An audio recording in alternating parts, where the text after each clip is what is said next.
मोहम्मद फैज सल्लमहू वो इमाम साहब का रोल अदा करेंगे। अब्दुल मतीन इब्न मोहम्मद मुश्ताक वो मुफ्ती साहब का रोल अदा करेंगे। तो ये तमाम के तमाम बच्चे अभी आपके सामने तशरीफ ला रहे हैं। बराए मेहरबानी आप लोग कोई अपनी जगह पर से खड़े नहीं होंगे, धीरज रखेंगे और बगैर समात फरमाएंगे। और स्टेज से मेरी गुजारिश है कि आप हजरात अगर उधर चले जाते, ये मेरा पूरा एरिया इधर आना चौधरी साहब हाजिर खिदमत हो।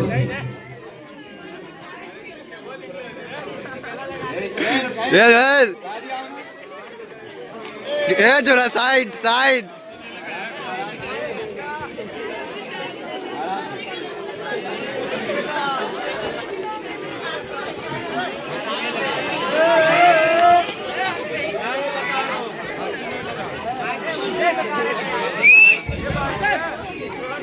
खामोश हो यार, सुने आप गौर सुने।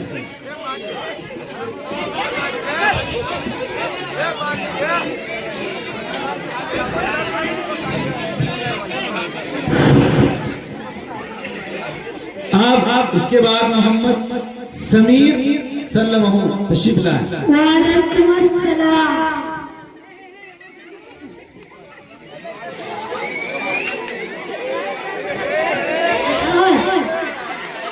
अस्सलामुअलैकुम व रहमतुल्लाहि व बरकातहू। चौधरी साहब। वालेकुम अस्सलाम। इमाम साहब अरे चौधरी साहब खैरियत से तो है ना? बहुत घबराए हुए हैं। अरे क्या खैरियत रहेगी? अरे जब देखो दौड़े चले आते हैं। समझे नहीं किसकी बात कर रहे हैं चौधरी साहब? अरे वही रेहान इमाम साहब क्या रिश्तों समीर को मान जाते हो? अरे फालतू की बकवास मत करो, दिमाग से दिया गया है तुम्हारा। माफ करना चौधरी साहब, जवान फिसल गई।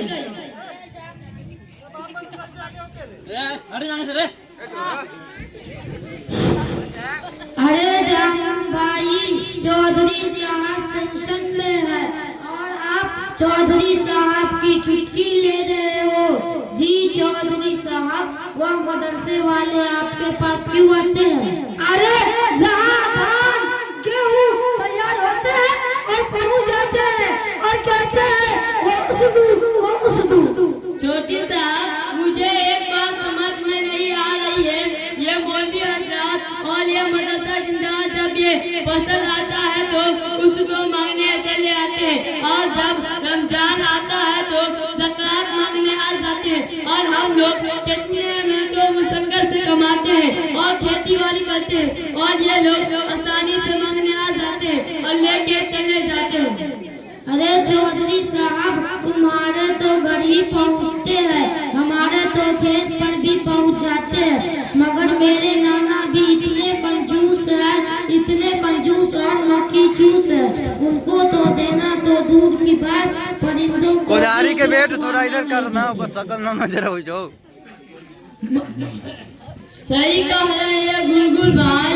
बच्चे की पढ़ाई लिखाई की खर्चा और इसकी शादी ब्याह की खर्चा कैसे पूरा करेंगे?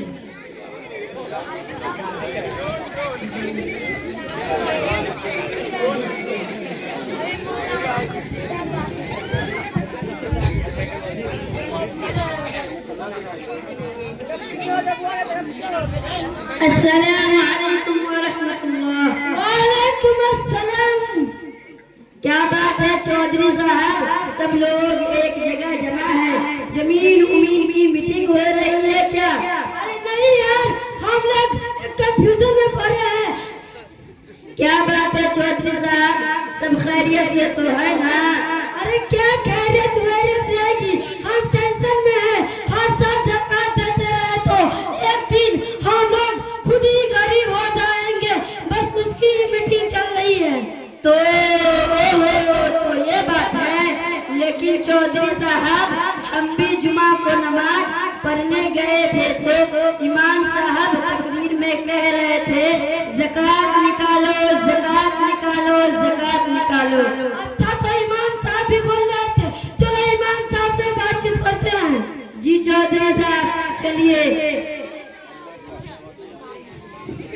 अस्सलामु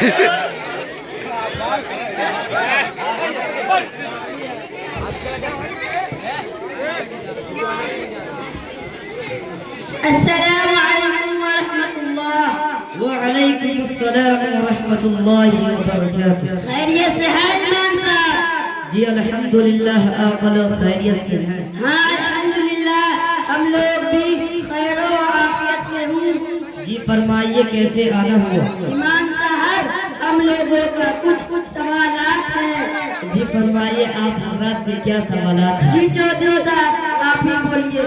जी इमाम साहब, हम लोग इतना मेहनत से कमाते हैं और फिर इसी में से ज़कात निकालने को क्या जाता है? हम खेती करते हैं तो उस रकम निकालने को क्या जाता है? ये कैसा नज़म है? मेरे भाइयों, हर मुसलमान को खास तौर पर ये हकीकत पेशे नजर रखनी चाहिए कि उसे जो कुछ भी दौलत मिली, उसे जो कुछ भी दौलत मिली, उसका असल मालिक वह खुद नहीं बल्कि अल्लाह ताला ही है, मालिक हकीकी है। और उसने अपने फजल करम से हमें अपने मिल्कियत में से बतौर नेमत देकर शर्फ बख्शा है, जबकि अल्लाह ही उसका मालिक है और उसी की कुदरत के बिना पर ये नेमत हमें महसर आई है। अगर वह अपने बंदे को ये हुक्म करता कि अपना सारा माल अल्लाह की राह में लुटा दो तो हमें कोई शिकायत व एतराज का मौका न था, क्योंकि उसकी चीज है, जहां और जितना चाहे खर्च कर ले। मगर ये भी उसका हुक्म है, जहां हमें खर्च करने का हुक्म दिया वहां पूरा माल नहीं बल्कि कुछ हिस्सा खर्च करना जरूरी करार दिया। इमाम साहब, अगर इस तरह हम लोग हर साल ज़काती निकालते रहे तो हमारा माल घटता ही रहेगा और आखिर में हमारे पास कुछ बचेगा ही नहीं। मेरे भाइयों, ऐसा हरगिज नहीं। आम तौर पर लोग ये समझते हैं कि ज़कात, सदका व खैरात से माल कम होता है, लेकिन कुरान व हदीस की सराहत यह है कि सदका से माल घटता नहीं बल्कि बढ़ता ही रहता है। एक हदीस में नबी करीम सल्लल्लाहु अलैहि वसल्लम ने फरमाया, किसी आदमी का माल सदका करने से कम नहीं होता है। मेरे प्यारे भाइयों, ज़कात व सदकात निकालने की वजह से अगरचे बज़ाहिर कम होता दिखाई देता है, मगर उस बिना पर बिनजानिब खुदाबंदी जो बरकत होती है, कारोबार में इजाफा की सूरत में हो या नुकसान हो बलैया से हिफाजत की सूरत में हो, सदक़े के मुक़दार में कहीं ज्यादा होनी है। नीज तजुर्बा से ये साबित है कि ज़कात देने वालों का माल बढ़ता ही रहता है। जी चौधरी साहब। जी इमाम साहब, तो इस तरह ज़कात निकालने का फायदा क्या है? मेरे भाइयों, ज़कात और सदक़ात का अज़ीम शान अजर सवाब है। दुनिया भी नगद फायदा भी कहीं ज्यादा है, लेकिन ये फायदा इतना अजीम है कि दुनिया की किसी दौलत की कीमत नहीं लगाई जा सकती। बहरहाल उस वक्त मेरे पास एक बड़े इदारे के मुफ्ती साहब भी मौजूद है, चले हजरत से इस्तेफादा कर ले।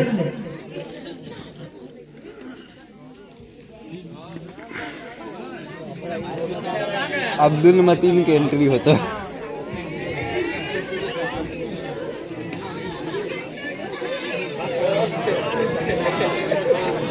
अस्सलामु अलैकुम मुफ्ती साहब। जगह बनवाइए, जगह बनवाइए, जगह बनवाइए। मुफ्ती साहब, हमारे दरमियान ज़कात व सदक़ात के मौजू पर बहस व मुबाहिसा जारी है, आप उसका हल फरमाइए।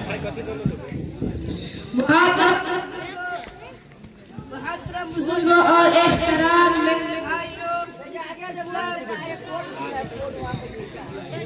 इस्लाम के तमाम अहकाम और हिदायत का खुलासा दो बातें हैं। नंबर 1 खुदा की बंदगी, नंबर 2 बंदा